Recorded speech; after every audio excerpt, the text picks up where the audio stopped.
క్రీస్తునందున్న ప్రియులకు ప్రేమతో వందనాలు తెలియజేయుచున్నాను.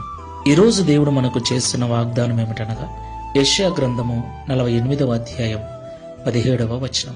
నీకు ప్రయోజనము కలుగునట్లు నీ దేవుడనైన యెహోవానగు నేనే నీకు ఉపదేశము చేయుదును, నీవు నడవవలసిన త్రోవను నిన్ను నడిపించుదును.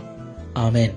నా ప్రియమైన సహోదరి సహోదరులారా, ఈ లోకంలో జీవిస్తున్న మనమందరం కూడా కుటుంబాలుగా జీవిస్తున్నాం. కుటుంబ పోషణ కొరకు ప్రతిదినం ఉదయం లేచింది మొదలు రాత్రి పడుకునేంత వరకు వ్యాపారం నిమిత్తము కావచ్చు, ఉద్యోగం నిమిత్తము కావచ్చు, వ్యవసాయం నిమిత్తము కావచ్చు, జీవనోపాధి నిమిత్తం కావచ్చు, అనేక ఆలోచనలు కలిగి అనేక మార్గాల గుండా ప్రతిదినం మనం ప్రయాణం చేస్తున్నాం. ప్రియులారా, అనుకున్నది అనుకున్నట్లుగా జరిగితే ఎంత సంతోషమో కదా. అయితే మనం ఎన్ని ప్రయత్నాలు చేసినా, ఎన్ని ఆలోచనలు చేసినా, ఎంత ప్రయాసపడినా ఏమీ మిగలటం లేదు. మనం అనుకున్నది అనుకున్నట్లుగా జరగటం లేదు. మన కష్టానికి తగిన ఫలితాన్ని కూడా మనం పొందుకోలేకపోతున్నాం.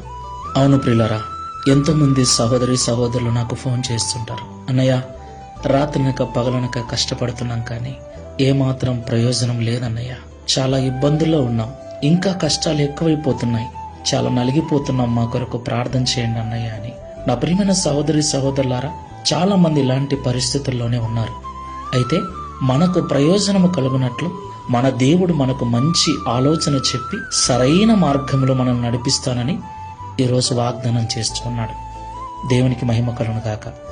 కాబట్టి నిరుత్సాహపడక, అధైర్యపడక, మోకాళ్లను బలపరిచి ప్రార్థనాపూర్వకంగా మీ పనులను ప్రయాణాలను దేవునికి అప్పగించండి.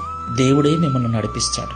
మీ సొంత జ్ఞానమును, మీ సొంత ఆలోచనను, మీ సొంత తెలివితేటలను పక్కన పెట్టి దేవుని సహాయం కొరకు ప్రార్థించండి. తప్పకుండా ఆయన విజయాన్ని అనుగ్రహిస్తాడు. ప్రార్థన చేసుకుందాం. ప్రేమ స్వరూపుడమైన తండ్రి, పరిశుద్ధమైన ప్రభువా, మీకు స్తోత్రాలు చెల్లిస్తున్నాం. అవును తండ్రి, ఇంతవరకు ఎన్నో ప్రయత్నాలు చేశాం, ఎన్నో మార్గాల గుండా ఎన్నో ప్లాన్లు వేసుకొని ముందుకు వెళ్ళాం. కానీ లాభము కంటే నష్టమే, విజయము కంటే అపజయాన్నే ఎక్కువగా పొందుకున్నాం. చివరికి ఏం చేయాలో అర్థం కాక నిలబడిపోయామయ్యా. ఒకసారి మా వైపు చూడండి. మమ్మల్ని గెలిపించడానికి ఈరోజు మీరు మాతో మాట్లాడినందుకు స్తోత్రాలు. మాకు నిజంగా ప్రయోజనకరమైన మార్గములో నడిపిస్తానని, మంచి ఉపదేశము చేస్తానని మాతో మాట్లాడారు.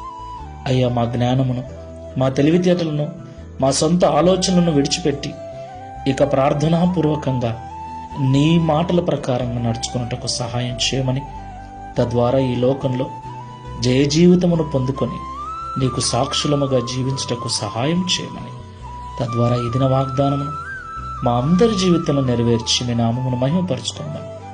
యేసు క్రీస్తు వారి నామములో ప్రార్థిస్తున్నాము తండ్రి. ఆమేన్. Praise the lord. God bless you.